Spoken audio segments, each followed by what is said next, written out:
ठाकुरद्वारा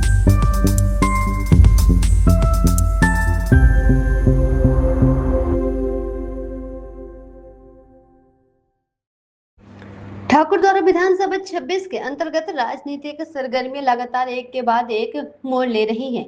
कुछ समय पूर्व यह माना जा रहा है कि पिछले वर्षों की भांति इस वर्ष भी चुनाव सीधे सपा एवं भाजपा का ही होगा, परंतु कुछ दिन पूर्व एक बहुत चर्चित पूर्व विधायक के द्वारा एनडीए घटक राष्ट्रीय लोक दल के सदस्यता ग्रहण किए जाने के बाद एक विशाल रैली का भी आयोजन किया गया है। रैली के आयोजन को देखकर माना जा रहा था कि चुनाव त्रिकोणीय होगा, परंतु अब एक और नया मोड़ आजाद समाज पार्टी के कार्यकर्ताओं एवं संभावित प्रत्याशी जरीफ मलिक द्वारा अल्पसंख्यक एवं एससी समाज को एकजुट करने के लिए की जा रही है। नुक्कड़ सभा के अंतर्गत कोतवाली क्षेत्र के ग्राम सहसपुरी में एक नुक्कड़ जनसभा का आयोजन किया गया, जिसमें क्षेत्र की राजनीतिक सरगर्मियां और बढ़ती नजर आ रही हैं और राजनीतिक समीकरणों में बड़े फेर बदलने की संभावना जनता द्वारा जताई जा रही है। जबकि आजाद समाज पार्टी के संभावित प्रत्याशी जरीफ मलिक का कहना है कि हम सभी अपनी पार्टी की नीतियों को समाज के सामने पहुंचने का कार्य कर रहे हैं, जबकि जनता इसे आगामी चुनाव को लेकर जोड़ रही है। चुनाव के बारे में जब तक नहीं कहा जा सकता है, तब तक पार्टी द्वारा पूर्ण रूप से पार्टी प्रत्याशी होने की घोषणा नहीं की जाती है, परंतु इस बार आजाद समाज पार्टी की जा रही है सत्ता परिवर्तन यात्रा के इस भरकस प्रयास किए जा रहा है और आजाद समाज पार्टी एक कार्यकर्ता तन मन से सत्ता परिवर्तन यात्रा में जुटा हुआ है और ठाकुर द्वारा विधानसभा क्षेत्र से भी इस बार आजाद समाज पार्टी का ही प्रत्याशी विजय को हो, इसी के लिए हम सब प्रयास कर रहे हैं और हमारे प्रयास जब ही सफल माने जाएंगे जब हम सब ठाकुर द्वारा विधानसभा 26 से आजाद समाज पार्टी के उम्मीदवार को जिताकर लखनऊ भेजेंगे।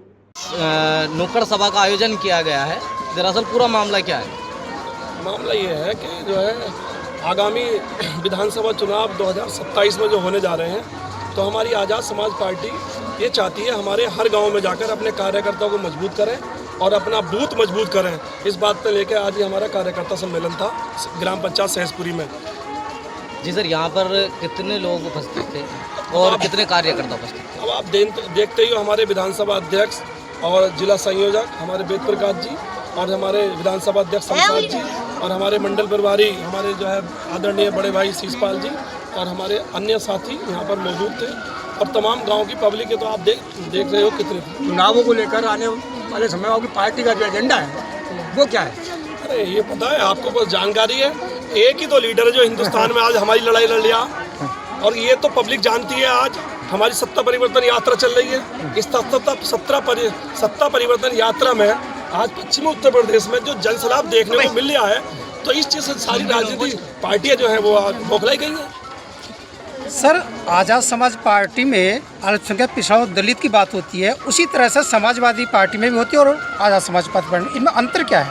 देखिए सुनिए, समाजवादी पार्टी का जो पीडीए एजेंडा है, हमें ये बताया कि समाजवादी पार्टी ने सरकार रही थी 2012 से 17 तक, पीडीए के लिए क्या है। आज दलित के साथ यूपी में अत्याचार हो रहा है, आज पिछड़े के साथ अत्याचार हो रहा है, आज हमारे अल्पसंख्यक समाज के साथ अत्याचार हो रहा है कि पीडीए कितनी आवाज़ उठा रहा है। एक समाजवादी का बहुत कद्दावर नेता पिछले सालों से जेल में बंद है। समाजवादी पार्टी ने क्या किया है, कितने धरना प्रदर्शन किए हैं, क्या किया है समाजवादी सरकार ने, जो हमारे लीडर बंद है एक। सर, अभी तक जो है सरकार में ठाकुर द्वारा विधानसभा सीट से जो मौजूदा सरकार है उसमें विधायक बनकर नहीं जाता है। यदि आपकी सरकार बनती है और आप विधायक बनकर जाते हैं तो आपकी प्राथमिकता क्या रहेगी?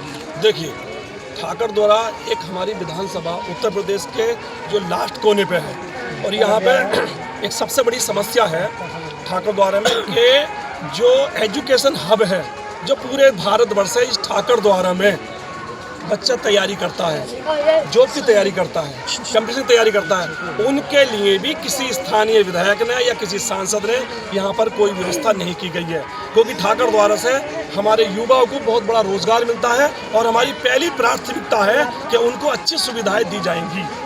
सर, आप स्वास्थ्य और शिक्षा को लेकर क्या बदलाव करेंगे आप सरकार आती है? देखिए सुनिए, हमारे नेता आदरणीय चंद्रशेखर आज़ाद जी बहुत अच्छी सोच रखते हैं। उन्होंने अभी एक घोषणा करी है कि 3 लाख रुपए गरीब परिवार को दिया जाएगा जो पात्र होंगे।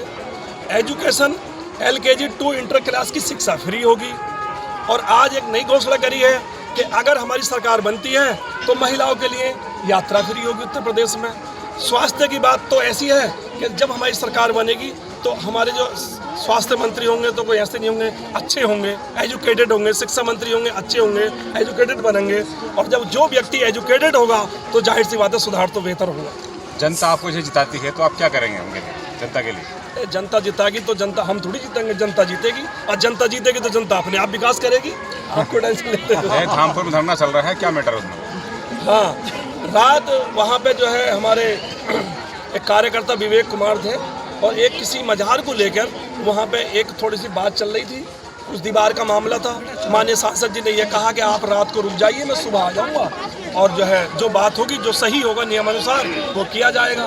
लेकिन सीओ साहब ने वहाँ के वो नहीं मानी और रात में ही जो है उसको दीवार को गिरा दिया गया। इस बात को लेकर हमारे सांसद जी आज बिजनौर में हैं और आज वहाँ पे जो भी बात चल रही है वो सर आपको जनता का किस तरह का सहयोग मिल रहा है, जैसे कि आप नुक्कड़ सभाएं कर रहे हैं? जनता का सहयोग तो आप देख ही रहे हो, हमारी ये सभा है, बल्कि जनता नहीं है तो परिवार है हमारा।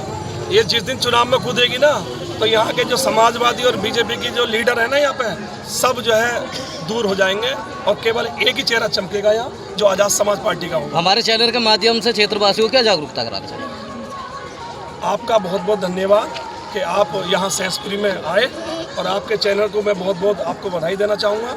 और आपके चैनल के माध्यम से मैं दर्शकों से यही कहूँगा कि हमारी सरकार अगर बनती है तो हम पूरा सहयोग तन मन धन से जनता के साथ होगा। और आपके दर्शकों से ये उम्मीद है कि पूरे प्रदेश में, उत्तर प्रदेश में हमारी सरकार बनाएं, आज़ाद समाज पार्टी को वोट दें और भाई चंद्रशेखर आज़ाद को मजबूत करें और अपने आप को मजबूत करें। शीशपाल सिंह। जैसे कि आज सहसपुरी में एक नुक्कड़ सभा का आयोजन किया गया है और काफ़ी तादाद में यहाँ पर भीड़ भी मौजूद है, इस विषय में क्या कहना चाहिए? देखिए, हमारे राष्ट्रीय लीडर भीम आर्मी के संस्थापक एवं आज़ाद समाज पार्टी के राष्ट्रीय अध्यक्ष भाई चंद्रशेखर आज़ाद जी ने अभी 13 तारीख को मुरादाबाद लखनऊ के अंदर एक मीटिंग बुलाई थी, जिसमें प्रत्याशियों का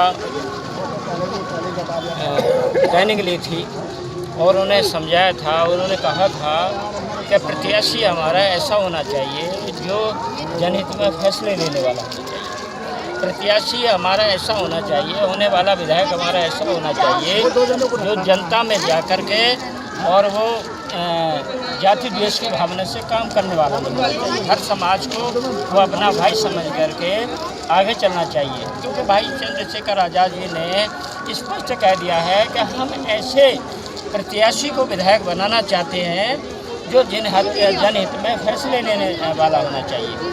अभी आपने एक क्वेश्चन किया था कि सरकार अगर आपकी आ जाती है तो भाई चंद्रशेखर आज़ाद अपनी सरकार में क्या निर्णय लेंगे, वो मैं आपको बताना चाहता हूँ कि अगर यहाँ आज़ाद समाज पार्टी की सरकार आती है जनहित में फैसले लेने के लिए और जनता पूर्ण भागीदारी देती है, पूर्ण सहयोग अगर आज़ाद समाज पार्टी का करती है, तो हम आपको बताना चाहेंगे कि हमारी सरकार आने पर, भाई चंद्रशेखर आज़ाद मुख्यमंत्री बनने पर, सबसे पहले हम लोग कक्षा 1 से लगा करके और कक्षा 12 तक निःशुल्क शिक्षा देंगे और ऐसी शिक्षा देंगे कि आपके प्राइवेट कॉलेजों में भी ऐसी शिक्षा नहीं होगी जैसा कि हमारे प्राचीन समय में शिक्षा होती थी, पढ़ाई होती थी।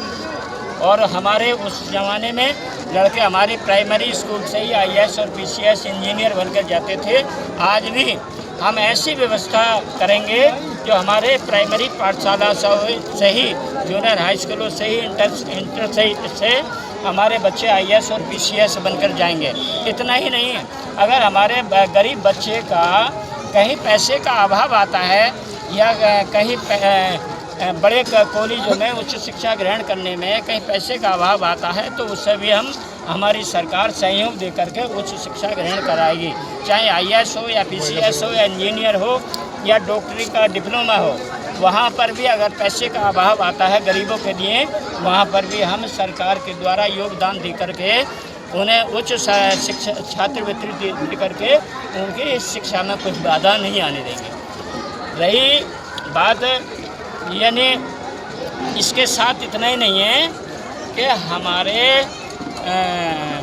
जैसे कि हमारी अगर सरकार बनती है तो उस सरकार बनने पर हम तरह तरह के महिलाओं के लिए भी और किसानों के लिए भी और हर तरीके का ऐसा कर देंगे कि कभी हमारे यहाँ पर कोई भी ना हमारा मुस्लिम समाज का लोग हमसे एतराज़ करेगा, ना हमारा पिछड़ा समाज का लोग हमारा किसी भी प्रकार के ऐसे हमारे शिकायत नहीं करेगा।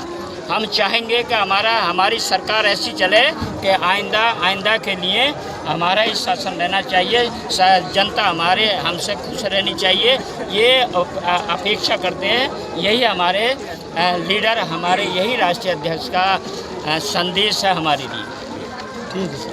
अभिनंदन करना चाहूँगा और आपका शुक्रिया अदा करना चाहूँगा कि आप लोगों ने आकर के जो हम लोगों का आप अपने माध्यम से और हमारी बातों को जन जन तक पहुंचाने के लिए जो आप हमारा सहयोग कर रहे हैं उसके लिए बहुत बहुत धन्यवाद और आपको नमस्कार और क्रांतिकारी जय भीम।